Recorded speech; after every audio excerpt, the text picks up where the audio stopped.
Olá, bem-vindos a mais um estudo em nosso canal Descobrindo a Espiritualidade. Estamos estudando o Livro dos Espíritos, capítulo 6, da Vida Espírita, e é o estudo de número 36. Kardec está falando do mundo espírita, de como os espíritos reagem no plano espiritual em relação às sensações, aos sentimentos, e no último estudo nós acompanhamos um estudo teórico sobre as sensações.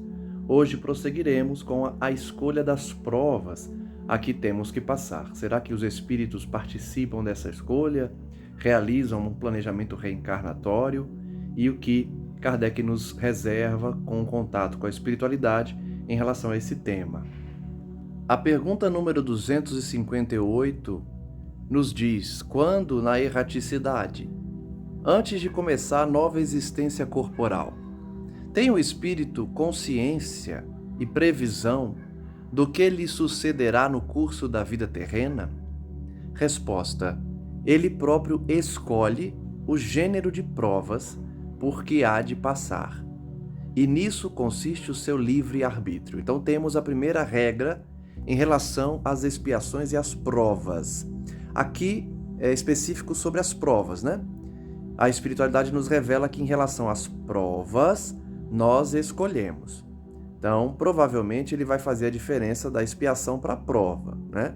Mas eu posso adiantar que a expiação é tudo aquilo que colhemos por conta de nossas atitudes do passado. São como que sofrimentos obrigatórios para expurgar um mal praticado, enquanto que as provas são situações que nós vivenciamos para provar se conquistamos alguma virtude ou não. Então são situações, muitas vezes desafiadoras, que nós escolhemos, está aí a primeira regra.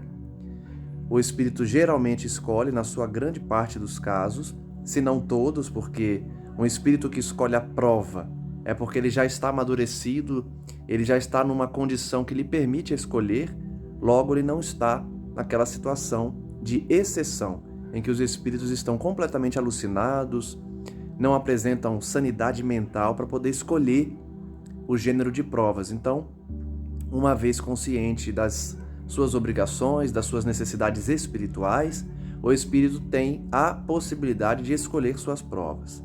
E isso, nos informam os espíritos, está vinculado ao seu livre-arbítrio. Então, a partir do momento que Deus nos concedeu o livre-arbítrio, o poder de escolha, nós escolhemos também as provas a que vamos passar, ou seja, as situações que nos possibilitarão comprovar a Deus e a nós próprios que estamos prontos, que já conquistamos certas virtudes. Item A. Não é Deus, então, que lhe impõe as tribulações da vida como castigo? Então vejam aí que provavelmente vai se explicar a diferença da expiação para a prova, né? Esse castigo é muito mais a expiação, imposto a nós por conta do nosso passado. Mas vejamos a resposta dos espíritos. Nada ocorre sem a permissão de Deus, porquanto foi Deus que estabeleceu todas as leis que regem o universo. Então, seja expiação, seja prova, tudo passa pela aprovação divina, pela permissão de Deus. Ide agora perguntar por que decretou ele esta lei e não aquela? Dando ao espírito a liberdade de escolher, Deus lhe deixa a inteira responsabilidade de seus atos e das consequências que estes tiverem. Então, não é que Deus impõe, ele nos deu o livre-arbítrio. E se ele deu o livre-arbítrio, ele respeita nossas escolhas. A responsabilidade é toda nossa. Deus não pode mudar, porque iria de encontro à sua própria lei, pela sua vontade apenas, sem considerar a nossa escolha. Nada lhe estorva o futuro. Abertos, se lhe acham assim o caminho do bem como do mal, a escolha é nossa. Se vier a sucumbir, restar-lhe-á a consolação de que nem tudo se lhe acabou, e que a bondade divina lhe concede a liberdade de recomeçar o que foi mal feito. Isso nos traz o Espiritismo, né? Porque as demais religiões afirmam que há uma chance apenas, uma encarnação. Se errou nessa, já era, vai queimar eternamente. O Espiritismo que traz esse Deus mais misericordioso em relação às oportunidades que ele nos confere quando nós erramos. Somos falíveis, somos imperfeitos, vamos errar. É natural. Porém, a diferença é que Deus concede oportunidades novas para fazermos novas escolhas e, consequentemente, nos reajustarmos perante a lei divina. Ademais, cumpre se distingua o que é obra da vontade de Deus do que é a do homem. Por isso a diferença entre prova e expiação. Expiação é decorrente de obra humana. Por quê? É uma consequência de um mal praticado. Enquanto que a prova não se vincula necessariamente a um passado delituoso, mas sim como ferramenta de comprovação de que estamos prontos para missões maiores ou elevados o suficiente para avançarmos. Se um perigo vos ameaça, não fostes vós quem o criou, e sim Deus.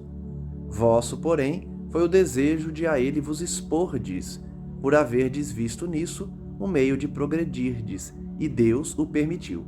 Vejam que aqui eles tratam especificamente da prova.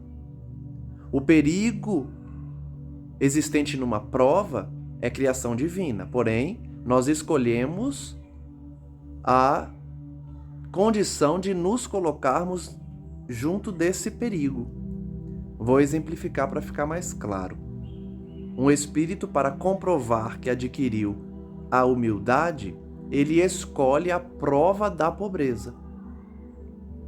Ou, para comprovar que já conquistou a virtude do autoaperfeiçoamento, da condição de se amar, ele escolhe perder um ente querido, por exemplo, perder uma esposa ou um marido, o convívio físico, depois de alguns anos de casado, por exemplo. Pode ser uma prova que aquele espírito se coloca para comprovar que sabe lidar com o fenômeno da morte, não vai se revoltar contra Deus, vai compreender a necessidade do parceiro ou da parceira expiar uma falta do passado. Enfim, dei alguns exemplos, outros poderiam ser melhores, mas o fato é que a gente compreende a prova como uma escolha do indivíduo de se colocar numa situação muitas vezes perigosa para progredir, para provar que consegue passar por aquela prova e, consequentemente, colher os frutos dessa vitória. Deus permite. Não há proibição. Deus não proíbe que nós escolhamos provações. Alguns podem pensar, mas por que alguém escolheria uma provação, se provação é sofrimento? Para progredir. Espíritos maduros conseguem enxergar que aquele sofrimento é passageiro e que servirá como um trampolim, como um impulso para elevação espiritual. Quem está com os olhos só na terra, só na matéria, não consegue enxergar a escolha de uma provação. É preciso ter uma visão maior, uma visão do todo, para compreender por que espíritos escolhem situações de sofrimento, de limitação. Sim, inclusive é muito comum, muitos espíritos escolhem vir com limitações físicas. Não somente deficiências físicas, mas limitações na inteligência, limitações na capacidade de resposta do sistema imunológico, de resposta dos reflexos, enfim, inúmeras formas de limitação física ou intelectual. O espírito escolhe vir assim, por expiação ou por prova. Se está vinculado a uma escolha, está mais associado à prova, mas na expiação também. Porque nós participamos do planejamento reencarnatório. Nós sabemos as nossas dívidas, sabemos o que precisamos melhorar e por isso escolhemos também o gênero de expiações, não somente de provas. Mas por enquanto estamos analisando as provas. Pergunta então 259. Do fato de pertencer ao espírito a escolha do gênero de provas que deva sofrer, seguir-se-á que todas as tribulações que experimentamos na vida, nós as previmos e escolhemos? Olha que pergunta inteligente de Kardec. Se vocês estão dizendo que o espírito escolhe as provas, todas elas são fruto da escolha? Resposta: todas não. Porque não escolhestes e previstes tudo o que vos sucede no mundo, até as mínimas coisas. Então não são todas as expiações e provas que nós escolhemos e sabemos antes de reencarnar, porque são muitas que nos acometem, especialmente no mundo de provas e expiações. Escolhestes apenas o gênero das provações. Então vejam que o Espírito escolhe o gênero, não exatamente o que passará. Exemplo: o Espírito tem consciência de que precisa avançar na parte sexual, porque errou muito no passado. Ele escolhe o gênero da prova: solidão, fealdade do corpo, fealdade das suas maneiras, de forma de se apresentar, da sua face mesmo, do seu rosto, enfim. Fealdade física, escolhe para não cair no vício do sexo que muitas vezes caiu no passado por conta da beleza física. Então muitas limitações, como eu disse antes, são escolhidas. É o gênero, porém, não especificamente. As particularidades são a consequência da posição em que vos achais. Então vejam que aqui há uma outra revelação de regra. Qual? Nós escolhemos o gênero das provas e as particularidades dependerão do nosso nível evolutivo. Então, se eu, Lucas, inferior que sou, escolho vir feio, no sentido de a beleza natural ou a beleza comumente aceita, dependendo da minha condição espiritual, essa particularidade vai ter uma imposição maior ou menor do que um espírito, por exemplo, como Chico Xavier, que pode ter escolhido o mesmo gênero, mas a particularidade vai ser diferente, porque ele é mais avançado do que eu na parte moral. O certo é que nós escolhemos o gênero e as particularidades dependem da nossa condição. Muitas vezes das nossas próprias ações também, não somente da posição moral. Escolhendo, por exemplo, nascer entre malfeitores, sabia o espírito a que arrastamentos se expunha, por isso ele falou em perigo. Nós nos colocamos muitas vezes num perigo propositalmente para nos provarmos. Então, se eu quero saber se já venci a questão de não ser influenciado negativamente, eu escolho nascer entre ladrões. É uma escolha difícil. E o que a gente vê nas obras complementares? Os espíritos que fazem essas escolhas são alertados pelos mentores. Tem certeza? Você realmente quer nascer numa família de bandidos para testar se você vai ser influenciável ou não? Porque são provações difíceis. Então, o espírito tem que estar muito certo de si, porque muitos falham. Então, o espírito, para testar a sua condição moral, pede para nascer entre malfeitores. Ele sabe que vai ser influenciado a roubar também, a aprender apenas valores materialistas. Ele sabe que vai reencarnar numa família que não vai estimular a parte religiosa, a parte moral dele. Ignorava, porém, quais os atos que viria a praticar. Nós não sabemos como vamos reagir ao meio. Esses atos resultam do exercício da sua vontade ou do seu livre-arbítrio. Mais uma vez, o livre-arbítrio que Deus nos concedeu tanto para a escolha da prova, quanto para a escolha das nossas atitudes quando estivermos passando pela prova. Nós não sabemos como vamos agir, quais escolhas iremos fazer. Sabe o espírito, porque resultam da sua vontade, do seu livre-arbítrio. Então ele sabe que escolhendo certo caminho, terá que sustentar lutas de determinada espécie. Ele sabe o gênero de lutas que vai passar, mas não a particularidade. Sabe, portanto, de que natureza serão as vicissitudes que se lhe depararão. Ele sabe a natureza, o gênero, mas ignora se verificará este ou aquele evento. Nós não escolhemos o evento específico. Os acontecimentos secundários se originam das circunstâncias e da força mesma das coisas, ou seja, depende da programação espiritual que Deus vai colocar, que Deus vai determinar. Isso foge às nossas mãos, foge das nossas escolhas. A gente só escolhe o gênero.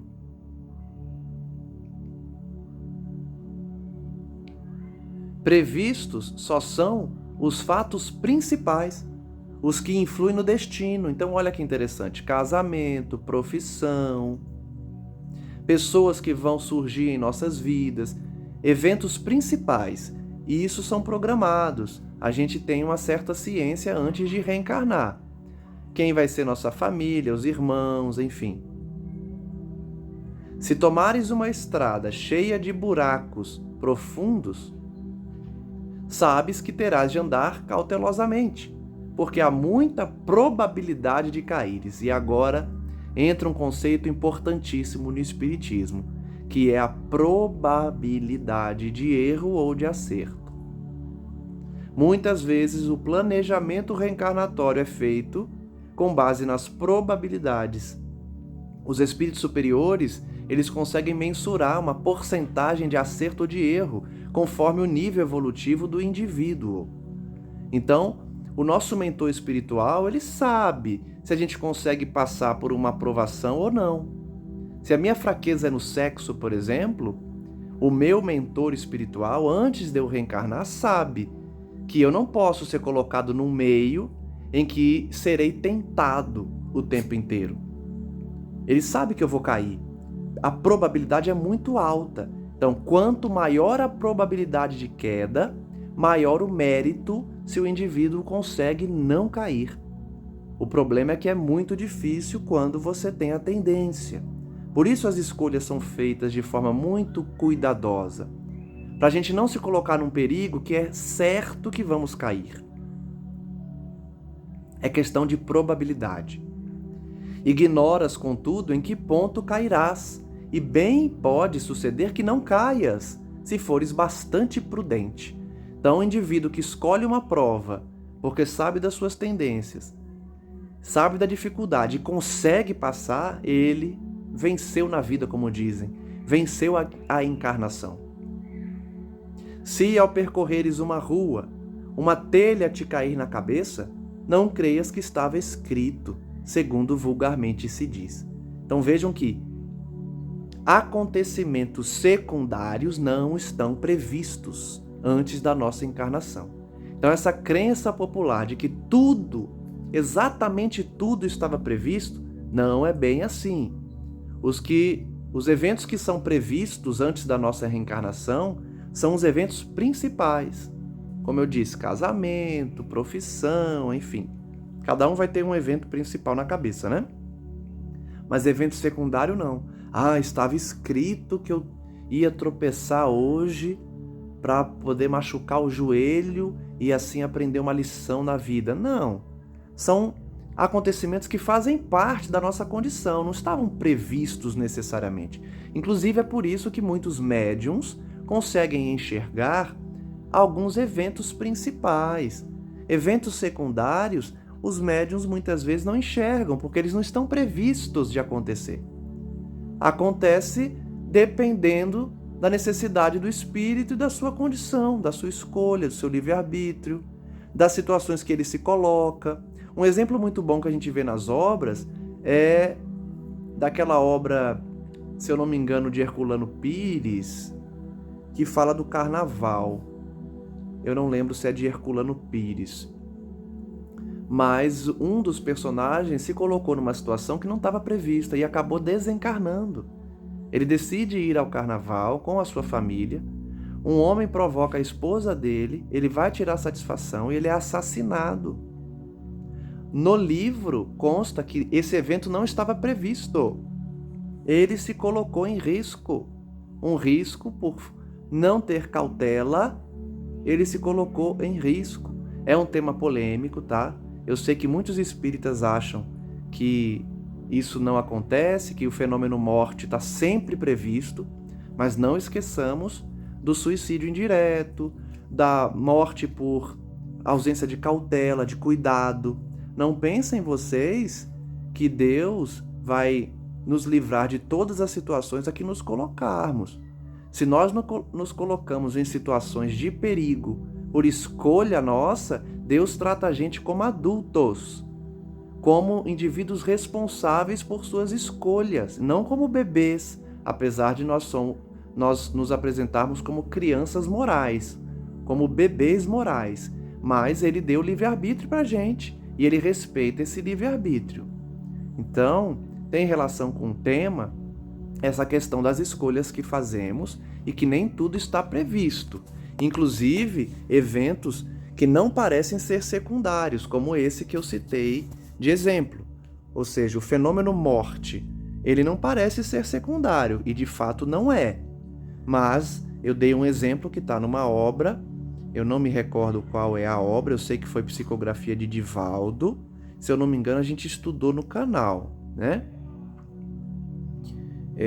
Minha memória não está colaborando agora, mas está aí o estudo no canal de uma obra que fala dessa problemática, né? Alguém que foi imprudente e foi para um lugar de perigo. A desencarnação não estava prevista. Mas voltando ao tema, sobre a previsão do que acontece ou não em nossas vidas, né? Pergunta 260. Como pode o espírito desejar nascer entre gente de má vida? A pergunta de Kardec foi a que eu fiz agora há pouco. Alguns podem estranhar, por que o espírito vai pedir para sofrer? Por que ele vai pedir para nascer entre malfeitores? Resposta: forçoso é que seja posto no meio onde possa sofrer a prova que pediu. Então ele nasce entre malfeitores porque ele pediu a prova que se relaciona com essa situação. É necessário que haja analogia. Para lutar contra o instinto do roubo, preciso é que se ache em contato com gente dada à prática de roubar. Então veja como é lógica a lei divina, né? Ah, meu filho, você quer vencer a sua fraqueza na questão do roubo. Ou seja, o espírito vem já, vamos dizer, algumas encarnações praticando roubos. Ele vai pedir em determinado momento para reencarnar numa situação que coloque ele à prova, para ver se ele venceu ou não essa vontade que ele tem de roubar. Então, por isso, ele pede para nascer entre malfeitores, por exemplo. Item A. Assim, se não houvesse na terra gente de maus costumes, o espírito não encontraria aí meio apropriado ao sofrimento de certas provas? Olha só que pergunta interessante. Se o mundo fosse perfeito, como que o espírito ia poder provar que ele não rouba mais? Não tem mais ladrão no mundo. Resposta dos espíritos: e seria isso de lastimar-se? Isso seria ruim, por acaso? É o que ocorre nos mundos superiores, onde o mal não penetra. O mal é criação do homem. Uma vez evoluído, o homem não se entrega mais ao mal. Logo, tem planetas que não existe mais o mal. Como que os espíritos que nascem nesse planeta podem colocar-se à prova? Ou eles vão reencarnar num planeta inferior, como prova, como missão, ou ele só vai conseguir passar para esse planeta superior depois de vencer tudo a que se predispõe. Eis porque nesses mundos só há espíritos bons. Fazei que em breve o mesmo se dê na terra. A terra um dia será um mundo em que somente espíritos bons habitarão. Não haverá mais maldade. A gente já vai ter passado por todas essas provas e comprovado para Deus que a gente não quer mais o mal. Pergunta 261. Nas provações por que lhe cumpre passar para atingir a perfeição, tem o espírito que sofrer tentações de todas as naturezas? Olha que pergunta interessante. Será que a gente tem que passar por todas as tentações? Do sexo, da bebida, da fealdade ou da beleza, da necessidade de roubar ou não do indivíduo, né? Desse instinto de roubo, enfim, todas as tentações? Ele tem que se achar em todas as circunstâncias que possam lhe excitar o orgulho, a inveja, a avareza, a sensualidade, etc.? Resposta: certo que não. A gente não precisa experimentar todas as maldades, todos os desequilíbrios para poder evoluir. Pois bem sabeis haver espíritos que desde o começo tomam um caminho que os exime de muitas provas. Vide Cristo Jesus. Jesus Cristo tomou um caminho mais rápido que o nosso, porque ele escolheu sempre o bem. A gente escolheu o mal, por isso estamos aqui. Mas há espíritos que escolhem sempre o bom caminho, e isso os livra de muitas provas. Da sensualidade, da inveja, da avareza, porque o espírito ascendeu em linha reta, não parou, não estacionou e nem desviou o caminho. Então, ele não precisa passar por todas as tentações. Aquele, porém, que se deixa arrastar para o mau caminho, olha nós, corre todos os perigos que o inçam, ou seja, que o atrasam, que o arrastam para o mal. Nós nos colocamos nessa condição pelo exercício do livre-arbítrio. Por isso, podemos viver perigos decorrentes do mau caminho que escolhemos. Mas não é necessário. O espírito pode se libertar de muitas tentações, de muitas provas, por escolher o bom caminho desde sempre. Pode um espírito, por exemplo, pedir a riqueza e ser concedida a ele a riqueza. Então, conforme o seu caráter, poderá tornar-se avaro ou pródigo, egoísta ou generoso, ou ainda lançar-se a todos os gozos da sensualidade. Não é isso que a gente vê no mundo? A pessoa que é rica, as pessoas que são ricas, algumas se entregam à sensualidade, outras à bebida, outras à drogadição, outras à caridade. Outras usam do dinheiro para promover o progresso. Então é conforme o livre-arbítrio, é conforme as escolhas que fazemos. Daí não se segue, entretanto, que haja de forçosamente passar por todas estas tendências. Não é porque nasceu rico que vai ter que passar pela sensualidade, pela avareza, pelo egoísmo. Não, depende da escolha do espírito. Pergunta 262. Como pode o espírito, que em sua origem é simples, ignorante e carecido de experiência, escolher uma existência com conhecimento de causa e ser ainda responsável por essa escolha? Olha a pergunta de Kardec. Peraí, vocês estão me dizendo que o espírito escolhe as provas, inclusive nascer num meio difícil para poder vencer certas questões pessoais. Como que você vai exigir isso de espíritos ignorantes? Resposta: Deus lhe supre a inexperiência, traçando-lhe o caminho que deve seguir. Por isso que aí entra a questão do determinismo. Quanto mais nos aproximamos dos animais, do nosso primitivismo, quanto mais estamos no início da caminhada evolutiva, maior a incidência do determinismo, que é a mão de Deus em nossas vidas. Isso faz sentido aqui na Terra, né? Quanto mais a criança é bebê, dependente dos pais, mais os pais tomam decisões por ela e guiam seus passos. À medida que a criança cresce, amadurece, os pais deixam que ela faça suas escolhas, inclusive as escolhas equivocadas, para ela aprender com o erro. Então, se a gente faz isso aqui na Terra com os nossos filhos, e os nossos pais fazem conosco, como achar que Deus também não faria? Porque decorre da lógica. Quanto mais primitivo, portanto, o espírito, quanto mais simples, quanto mais ignorante, maior o determinismo, maior a ação de Deus em sua vida. Ele é praticamente guiado por Deus. Deus vai escolher as provações dele. Como fazer isso com a criancinha? Pouco a pouco, porém, à medida que o seu livre-arbítrio se desenvolve, deixa o Senhor de proceder à escolha, e só então é que muitas vezes lhe acontece extraviar-se. Então, quando a gente ganha maior maturidade para escolher, Deus permite que a gente faça a escolha sozinho. E aí, geralmente, é que a gente erra. Tomamos o mau caminho. por desatender os conselhos dos espíritos bons. Alguns vão poder dizer, mas aí Deus é injusto, né? Porque deixa nas mãos de um espírito imaturo o seu destino. Mas vejam o detalhe da resposta. A gente escolhe o mal porque não ouvimos os bons espíritos, ou seja, não ouvimos Deus também, porque Deus que envia os bons espíritos. Então, mais uma vez, a escolha é nossa. A gente não deixa de receber as boas sugestões, a orientação dos bons espíritos, mas muitas vezes escolhemos o mal e respondemos por isso. A isso é que se pode chamar a queda do homem, a escolha pelo mal. Item A. Quando o espírito goza do livre-arbítrio, a escolha da existência corporal dependerá sempre exclusivamente de sua vontade, ou essa existência lhe pode ser imposta como expiação pela vontade de Deus. Olha que pergunta profunda.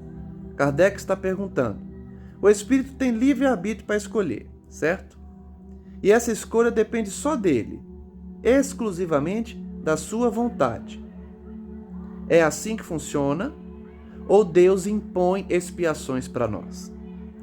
Resposta: Deus sabe esperar. Não apressa a expiação.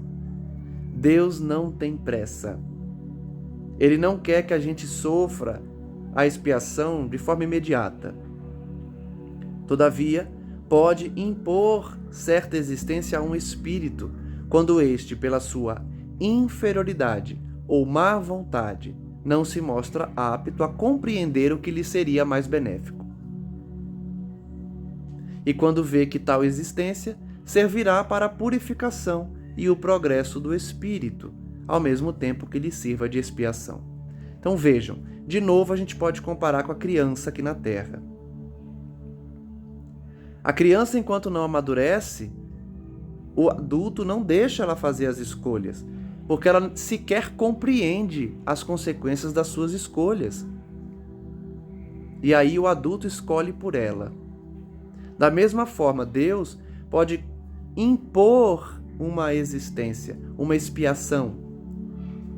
São as reencarnações compulsórias, que a gente aprende nas obras de André Luiz também, que só espírito rebelde e mau, que está extremamente vinculado ao mal, ou perdeu a razão, é que passa pela expiação compulsória.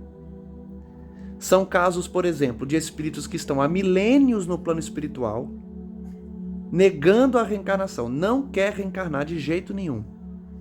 E passa milênios. Quando ele começa a fazer muito mal a si mesmo e aos outros, Deus impõe uma encarnação, é a encarnação compulsória.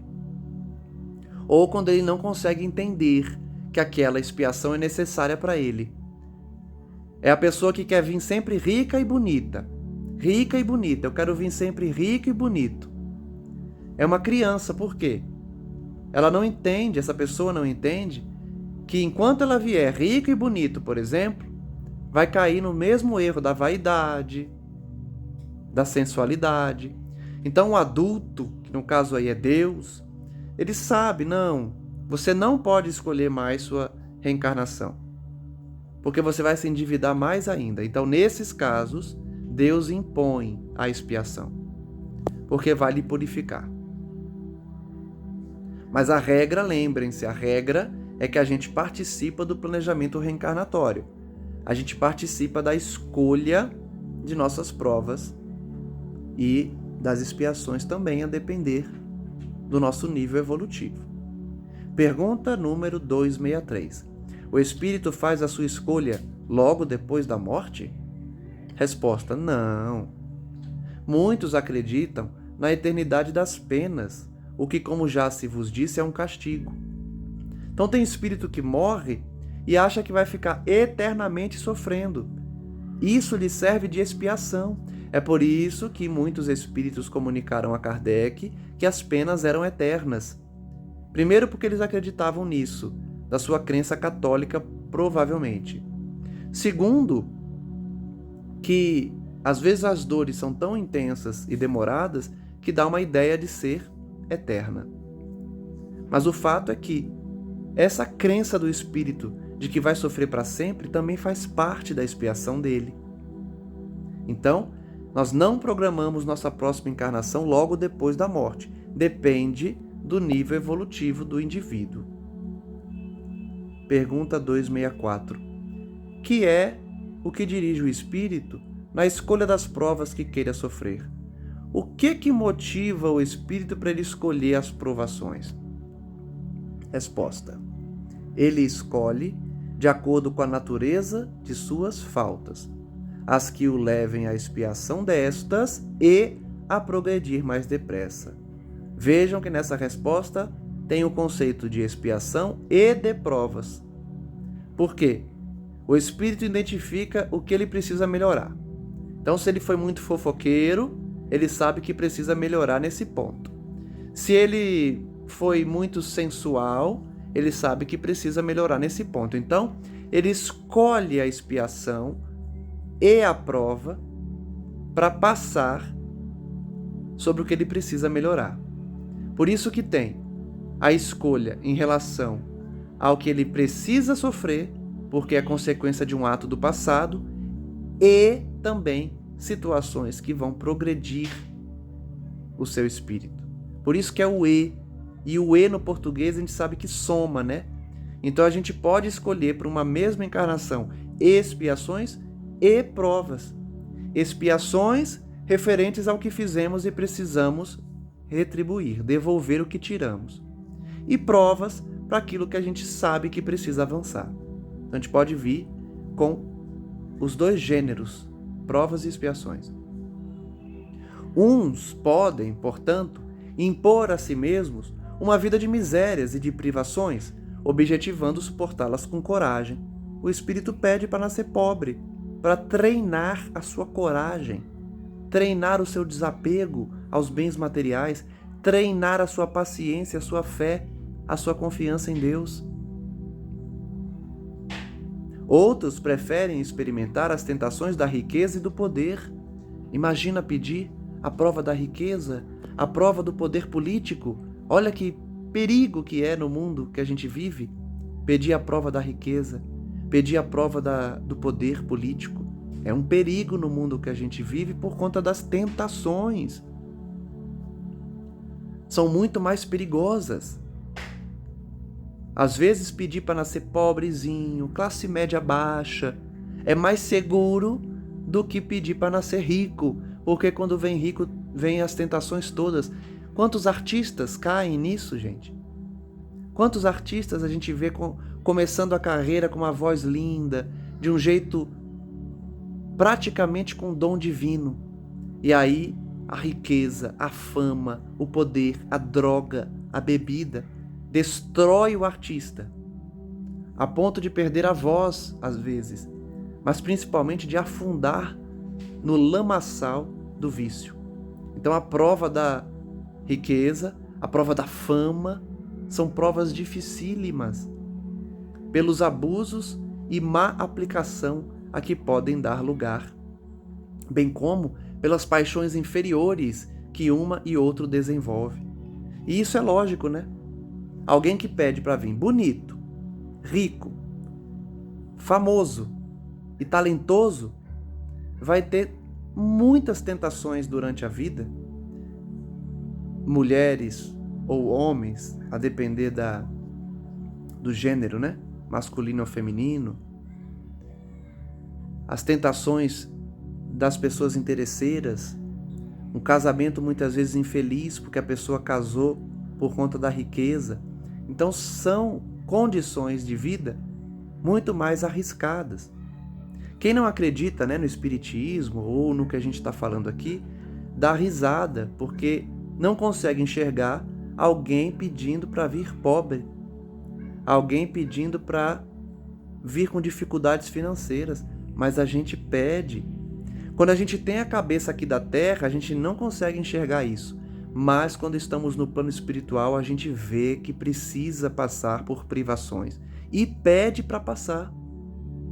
Por isso que a gente brinca com os jovens quando eles dizem: eu não pedi para nascer. É verdade, você não pediu para nascer. Você implorou para nascer. A gente pede sim as provações, as expiações, para poder se elevar. A gente compreende que precisa passar. Outros, finalmente, se decidem a experimentar suas forças nas lutas que terão de sustentar em contato com o vício. Por isso, ele deu o exemplo daquele que escolhe nascer entre malfeitores. Ele está escolhendo nascer no meio do vício. Pergunta 265. Havendo espíritos que, por provação, escolhem o contato do vício, outros não haverá que o busquem por simpatia e pelo desejo de viverem no meio conforme aos seus gostos? Ou para poderem entregar-se materialmente aos pendores materiais? Olha que pergunta inteligente de Kardec. Tem os espíritos conscientes que escolhem as provações para poder evoluir, para poder progredir. Por isso escolhe nascer no meio que vai possibilitar esse progresso. Mas será que não tem aqueles que pedem para nascer no meio de viciação, porque ele quer gozar os vícios? Ele quer se entregar ao vício? Então ele pede para nascer numa família de alcoólatras, ele pede para nascer numa família que valoriza a riqueza, a sensualidade, porque ele quer se entregar a esses vícios? Resposta: há, sem dúvida, mas tão somente entre aqueles cujo senso moral ainda está pouco desenvolvido. É o que eu falei da maturidade espiritual, da maturidade moral. O indivíduo que ainda dormita, que ainda não compreende as verdades eternas, nunca vai pedir para vir pobre, vai sempre pedir para vir rico, por exemplo, bonito. Porque ele não desenvolveu o senso moral e por isso a prova vem por si mesma e eles a sofrem mais demoradamente. Então não pensem que esses que não pedem nenhum tipo de provação vai ter uma vida sem sofrimentos. Não é isso.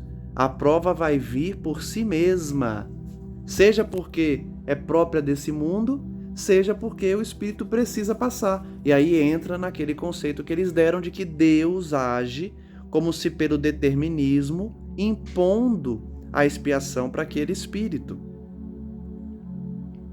E ele vai sofrer mais tempo, porque é teimoso. Cedo ou tarde, compreendem que a satisfação de suas paixões brutais lhes acarreta deploráveis consequências. Isso a gente consegue ver aqui. Eu não dei o exemplo dos artistas? Quantos chegam no fundo do poço e aí desencarnam, se matam, morrem de overdose, acabam com suas vidas, com suas carreiras. Então a gente vê isso aqui. Antes da pessoa desencarnar, ela já se entrega a paixões brutais com consequências deploráveis, que eles sofrerão durante um tempo que lhes parecerá eterno. No além, muitos começam a sofrer aqui, desencarnam e continuam a sofrer lá, porque se entregaram às paixões brutais. E Deus os deixará nessa persuasão até que se tornem conscientes da falta em que incorreram e peçam, por impulso próprio, lhe seja concedido resgatá-la mediante proveitosas provações. Vejam o que a gente estuda aqui nas obras de André Luiz, ó. O espírito pede por impulso próprio. O que é isso? Arrependimento. A gente estuda nas obras de André Luiz. O espírito só é resgatado quando se arrepende sinceramente. E, além disso, ele precisa pedir. Só quando ele pede de forma sincera é que é resgatado. E aí começa a compreender a necessidade de reencarnar para expiar as faltas. Pergunta 266. Não parece natural que se escolham as provas menos dolorosas? Kardec insiste na questão, né? De que dificilmente o indivíduo vai escolher provações dolorosas. Será que os espíritos não escolhem provas menos dolorosas? Resposta: pode parecer-vos a vós. Ao espírito, não. Logo que este se desliga da matéria, cessa toda ilusão, e outra passa a ser a sua maneira de pensar. Eu disse isso agora há pouco. Enquanto a gente está encarnado, dificilmente a gente vê essa necessidade do espírito de pedir para nascer pobre, por exemplo. Mas quando está em espírito, ele vê com clareza que ele precisa passar por isso. Eu estou dando o exemplo da pobreza porque é algo muito presente em nossas vidas, né? No sentido de convivência. As pessoas reclamam muito da pobreza, querem ser ricas. Por isso que eu bato muito nessa tecla, porque é uma tecla comum, né? Para muita gente, o sonho é ser rico. Então, Kardec está duvidando, né? Porque é natural, de que espíritos possam pedir provas dolorosas, mas não, pedem sim. Pedem porque no plano espiritual a sua visão é mais ampla do que a visão na Terra. Kardec então comenta: sob a influência das ideias carnais, o homem na Terra só vê das provas o lado penoso. Enquanto a gente está encarnado, a gente só vê o lado negativo do sofrimento. Tal a razão de lhe parecer natural sejam escolhidas as que, do seu ponto de vista, podem coexistir com os gozos materiais. Então, realmente, parece que é mais natural o indivíduo pedir provações em que ele vai poder gozar também de alguns vícios, de algumas vontades dele. Na vida espiritual, porém, compara esses gozos fugazes e grosseiros com a inalterável felicidade que lhe é dado entrever. Olha só, quando a gente está no plano espiritual, a gente consegue entrever a felicidade real. O que é entrever? A gente vê espíritos superiores felizes e a gente deseja essa felicidade, porque a gente ainda não tem essa felicidade. Mas a gente vê um espírito superior, por exemplo, gozando de uma felicidade que a gente não tem. E aí a gente entrevê essa felicidade quando está lá. E por isso a gente pede para passar por provações e expiações que vão acelerar nosso progresso, para a gente um dia sentir essa mesma felicidade, que não se comparam às sensações aqui da Terra. São felicidades reais e não essas sensações grosseiras e passageiras. Desde logo, nenhuma impressão mais lhe causam os passageiros sofrimentos terrenos. Então, na verdade, a visão se amplia, né? O espírito passa a enxergar que o pouco tempo que vai passar sofrendo aqui compensa, porque a felicidade será eterna. Então ele olha para uma existência de 80, 90 anos e fala: isso não é nada, eu aceito sofrer por 80 anos, porque eu sei que isso vai me trazer uma felicidade eterna. Assim, pois, o espírito pode escolher prova muito rude, muito difícil, muito dolorosa e, consequentemente, uma angustiada existência, na esperança de alcançar depressa um estado melhor. É por isso que no Espiritismo a gente brinca: não, eu não quero evoluir rápido, não. Deixa eu pagar um pecado de cada vez. Tem gente que escolhe pagar vários de vez. Vem com doenças terríveis, vem com uma família que despreza, com um casamento difícil, pediu para vir com várias provações, várias expiações, para poder evoluir mais rápido. Enquanto tem pessoas que não, eu não tenho condição não de vir com tantos problemas. Me dá só um probleminha, eu vou resolver ele. Na próxima encarnação você me dá outro. Por isso que a gente brinca com isso, mas é verdade também. O espírito escolhe. Ele pode escolher uma prova muito difícil, uma existência angustiada, para evoluir mais rápido. Como o doente escolhe, muitas vezes, o remédio mais desagradável para se curar de pronto. A gente pede um remédio mais amargo para ficar bom logo. Aquele que intenta ligar seu nome à descoberta de uma região desconhecida não procura trilhar estrada florida. Olha que exemplo interessante. Quem está descobrindo terras novas não vai procurar uma estradinha bonitinha, vai se enfiar no meio do mato e criar um caminho para poder chegar nessa terra. Conhece os perigos a que se arrisca, mas também sabe que o espera a glória, se lograr bom êxito. Se for um completista, portanto, se for um espírito que venceu tudo o que estava previsto para vencer, ele sabe que o sofrimento na Terra é passageiro e muito fugaz comparado à felicidade eterna. Kardec ainda vai dizer: a doutrina da liberdade que temos de escolher as nossas existências e as provas que devamos sofrer deixa de parecer singular, desde que se atenda a que os espíritos, uma vez desprendidos da matéria, apreciam as coisas de modo diverso do nosso. Então, esse sentido de livre-arbítrio a gente vai ter uma amplitude quando estamos desencarnados, desprendidos da matéria. Divisam a meta, que bem diferente é para eles dos gozos fugitivos do mundo. Após cada existência, veem o passo que deram e compreendem o que ainda lhes falta em pureza para atingir aquela meta. Então, basicamente, é fixar uma meta e seguir um caminho que leva a essa meta, uma encarnação de cada vez.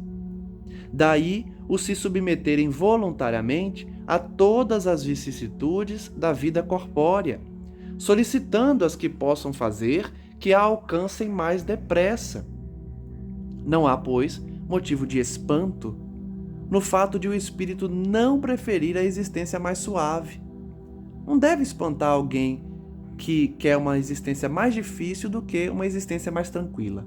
Isso não deve causar surpresa, porque quem escolhe provações mais duras vai evoluir mais rápido. Não lhe é possível, no estado de imperfeição em que se encontra, gozar de uma vida isenta de amarguras. Ele o percebe e, precisamente para chegar a fruí-la, é que trata de se melhorar. O objetivo, portanto, é se melhorar. Porque nós nunca vamos viver uma vida sem sofrimentos, faz parte desse planeta. Mas a gente pode escolher um sofrimento maior para avançar. Kardec continua. Não vemos, aliás, todos os dias exemplos de escolhas tais? Que faz o homem que passa uma parte de sua vida a trabalhar sem trégua, nem descanso, para reunir haveres que lhe assegurem o bem-estar, se não desempenhar uma tarefa que a si mesmo se impôs, tendo em vista o melhor futuro? Então Kardec está usando de um exemplo para a gente entender como funcionam essas escolhas. Na Terra, a gente não escolhe trabalhar bastante para ter uma aposentadoria que nos dê tranquilidade? Então, o militar que se oferece por uma missão perigosa, o navegante que afronta não menores perigos por amor da ciência ou do seu próprio interesse. Que fazem também eles, senão sujeitar-se a provas voluntárias de que lhes advirão honras e proveito, se não sucumbirem? Então vejam que o raciocínio é o mesmo aqui da Terra. A gente às vezes escolhe sacrifícios para colher louros, colher vitórias. Os espíritos também escolhem reencarnar em situações dolorosas para colher uma vitória, se não caírem, se não falharem. Infelizmente, muitos falham. A que se não submete ou expõe o homem pelo seu interesse ou pela sua glória? Quantas limitações e sofrimentos nós escolhemos para termos a glória?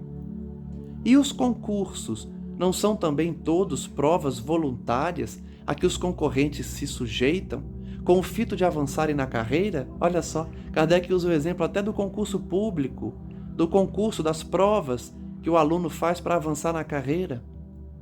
Ninguém galga qualquer posição nas ciências, nas artes, na indústria, senão passando pela série das posições inferiores, que são outras tantas provas. Então é um caminho, a gente vai subindo essa escada, né? Escolhendo as provações para evoluir. A vida humana é, pois, cópia da vida espiritual. Nela se nos deparam em ponto pequeno todas as peripécias da outra. Tudo que tem aqui, a gente vê no plano espiritual, num sentido maior, mais estendido. Ora, se na vida terrena, muitas vezes, escolhemos duras provas, visando posição mais elevada, por que não haveria o espírito, que enxerga mais longe que o corpo, e para quem a vida corporal é apenas incidente de curta duração, de escolher uma existência árdua e laboriosa, desde que o conduz à felicidade eterna? Kardec então está simplesmente comparando. Se aqui na Terra a gente sacrifica para avançar, o espírito que tem a visão mais ampla, aí mesmo que escolhe.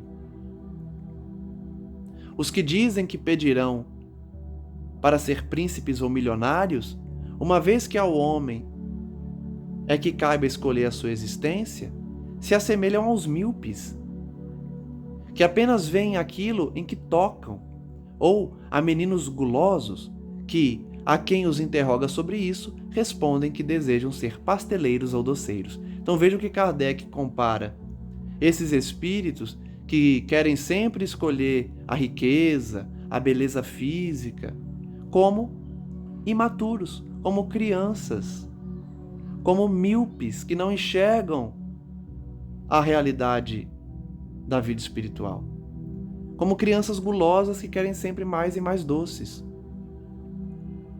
Kardec continua: o viajante que atravessa profundo vale, ensombrado por espesso nevoeiro, não logra apanhar com a vista a extensão da estrada por onde vai, nem os seus pontos extremos. Ele continua dando exemplos. Deu do míope, deu do menino guloso, deu do viajante que está na neblina. Nossa vida na Terra não tem a mesma visão espiritual quando estamos desencarnados. Chegando, porém, ao cume da montanha, abrange com o olhar quanto percorreu do caminho e quanto lhe resta dele a percorrer. Divisa-lhe o termo, vê os obstáculos que ainda terá de transpor e combina, então, os meios mais seguros de atingi-lo. Essa visão mais ampla que a gente tem no plano espiritual, como se estivéssemos no alto de uma montanha. O espírito encarnado é como um viajante no sopé da montanha. Desenleado dos liames terrenais, sua visão tudo domina, como a daquele que subiu a crista da serrania. Para o viajor, o objetivo é o repouso após a fadiga. Para o espírito, a felicidade suprema após as tribulações e as provas. Fica bem claro, né? Essa comparação que Kardec faz e qual o nosso objetivo, como a nossa visão se amplia. Ele ainda vai dizer: dizem todos os espíritos que na erraticidade, ou seja, no intervalo de uma encarnação para outra, eles se aplicam a pesquisar, estudar, observar, a fim de fazer sua escolha. Então, o tempo que a gente fica aguardando uma nova encarnação, a gente estuda meios para planejar a próxima. Na vida corporal, não se nos oferece um exemplo desse fato? Pergunta ele. Não levamos frequentemente anos a procurar a carreira pela qual afinal nos decidimos, certos de ser a mais apropriada, a nos facilitar o caminho da vida? Aqui na Terra a gente também demora para escolher a carreira. Se numa o nosso intento se malogra, recorremos a outra. Cada uma das que abraçamos representa uma fase, um período da vida. Não nos ocupamos cada dia em cogitar do que faremos no dia seguinte? Ora, que são para o espírito as diversas existências corporais, se não fases, períodos, dias da sua vida espírita que é eterna? Que é a vida normal, enquanto que a física é transitória e passageira. Então Kardec simplesmente deu vários e vários exemplos para demonstrar que nós realizamos escolhas na Terra para o nosso progresso e o espírito, então, também, de uma forma ainda maior. Vamos então encerrar o estudo de hoje refletindo sobre como essas provas são escolhidas por nós, de que maneira, como que a gente escolhe muitas vezes para o nosso bem, para a nossa evolução, e a importância da gente compreender essa necessidade da expiação e da prova conforme as nossas escolhas. Agradeço a todos que nos acompanham. Qualquer dúvida, coloquem nos comentários para a gente continuar refletindo sobre a importância dessas escolhas, do que fazemos em nossas vidas e de como a vida espiritual amplia a nossa mente para compreendermos as necessidades do nosso espírito e não do nosso corpo físico. Que possamos, portanto, pedir a bênção dos espíritos para que eles continuem a nos envolver, a nos indicar o caminho, a nos auxiliar a fazer o planejamento reencarnatório e, principalmente, a passarmos pelas provas que escolhemos, a não cairmos naquilo que precisamos melhorar e acabamos por ceder às tentações. Que esses amigos espirituais possam nos acompanhar, nos envolver, nos indicar o melhor caminho, que a gente possa ouvi-los, obedecê-los, para que não caiamos mais nos mesmos erros do passado. Agradeço então, Mestre Jesus, pelo amparo e pela proteção, pelo envolvimento e pela presença dos bons espíritos, para que eles continuem a nos abençoar a cada dia, trabalhando em seu nome para trazer a libertação a toda a humanidade. Que nós todos possamos aprender, compreender a doutrina espírita, espalhar essas verdades e, principalmente, praticá-las em nosso dia a dia, para que possamos retornar à pátria espiritual com a missão cumprida, com todas as provas e expiações vencidas, passadas e com todas as lições decorrentes delas para o nosso avanço. Graças damos, Mestre Jesus, hoje e sempre, e que Maria Santíssima, com seu manto sagrado, nos envolva e nos proteja, envolvendo também toda a terra para resgatar os mais delinquentes e necessitados. Graças damos a Ti, Mestre Jesus, hoje e sempre, e que assim seja. Um forte abraço a todos e até o próximo estudo.